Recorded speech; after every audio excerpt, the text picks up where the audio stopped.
Remember when you can buy an entire house for about 30 grand? Well, I was a little young, I don't remember, but man, those must have been the good old days. There was a time in America when middle class Americans could buy a house, have it paid off in just a few years. But now existing home prices have soared into the stratosphere and lumber prices are making it ridiculously expensive to build new homes. Skyrocketing lumber prices have driven up the average price of a new home in the United States by an astonishing $36,000 over the past 12 months alone. This is absolutely insane.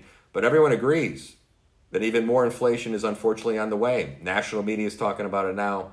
Politicians are talking about it. Why? They can't avoid it. Of course, it isn't just lumber prices that are going crazy. In California, the price of gasoline has skyrocketed to the moon over the last 3 months. It's fluctuated. Gas prices continue to increase in and around Southern California, and that appears to be a similar trend nationwide, where other states were seeing an increase as well. I mean, in and around Southern California, the average price of regular gas you saw as high as $4.99, and premium almost $6 a gallon. So get ready to go back. We're being told one of the reasons why the price of gasoline is spiking is due to the lack of tank truck drivers. According to the National Tank Truck Driver Carriers Trade Group, up to 25% of trucks are parked around the country because there's not enough qualified tank truck drivers. The number is up 15% from the beginning of last summer.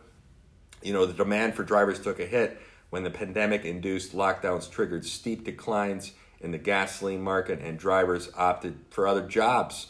However, the return to pre-pandemic numbers has been further undermined by unemployment benefits and those wonderful stimulus checks keeping people away from jumping back into the market. We'll just stay home, sleep on the couch. Who do we have to thank for that? We can thank our politicians in Washington for this mess. And hopefully the driver shortage will just be temporary.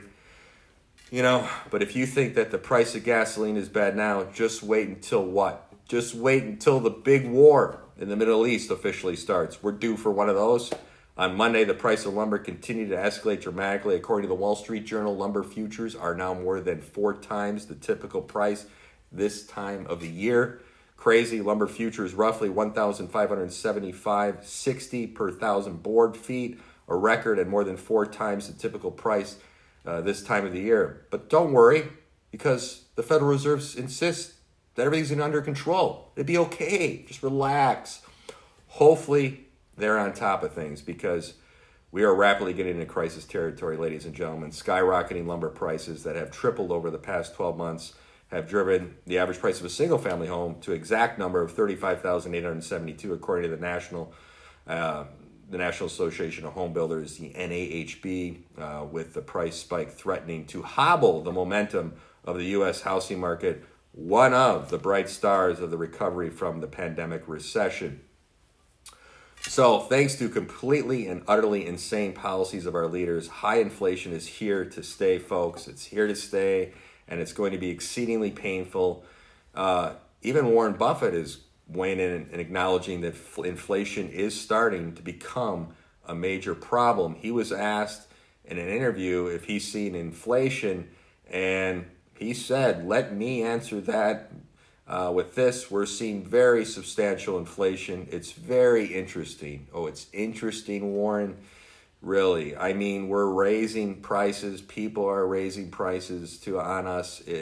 It's just being accepted. Take home building. I mean, the cost of we've got 9 home builders in addition to our manufactured housing operation.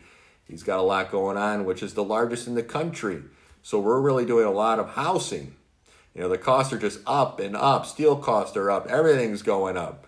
Well, he said flooding the system with trillions of dollars was really, really maybe a bad idea.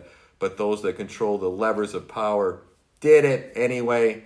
Now we're here, we're chasing all these dollars, fewer goods and services, driving prices up, causing widespread shortages. He got a bailout, The following comes, we got an article from the Wall Street Journal, and they've commented on this, and they're have some interesting takes. Consumers are splurging on cars and furniture and facing extended waits for delivery. Restaurants and gyms are reopening and struggling to find workers. Factories and home builders are trying to ramp up, but there's a shortage.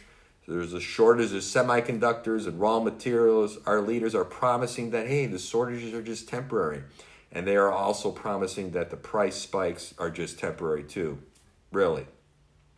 You know, if everything that they are saying is true, everything will go back to normal eventually. Do you believe them? Are we going back to normal? Folks, things will never be normal again. You know, in Venezuela today, just about everyone is a millionaire, but just about everyone is also living in poverty because the currency is essentially worthless. You know, for years, pundits have been warning about the death of the dollar, but now our leaders are determined to murder our currencies as rapidly as they can. I wish I could say that there is a quick and easy fix to this mess, but the truth is there is no going back. The Federal Reserve has got to keep pumping more money into the financial system, or the stock market will crash, and the federal government is going to continue borrowing and spending trillions of dollars that we do not currently have in a desperate attempt to keep the population happy. You know, this could have a very bad ending for the country and the world. What is the end result? Come on down. Price is Right. You're the winner on The Price is Right. Bring in the digital currency. You know, China's testing for digital currency. The Federal Reserve and the powers to be in the United States are watching what's going on with Bitcoin and all these digital currencies very closely. They could turn it off. They could create their own. And this is being tested. We cannot continue this dramatic spending that we're doing and printing and giving away money. PPP money, I know many people that have gotten PPP money that have bought cars and gotten forgivable loans. In the second round, they seem to have done a better job in really tracking from an analytics standpoint. But a lot of people got money. They didn't have to pay it back. And when you flood the market with that many dollars, what's going to happen? You're going to get the start of inflation, and it started. So, you know, the Federal Reserve said everything's going to be all right. We'll see. We'll see. But I got a river to sell you, if you believe that. So take care. Be creative.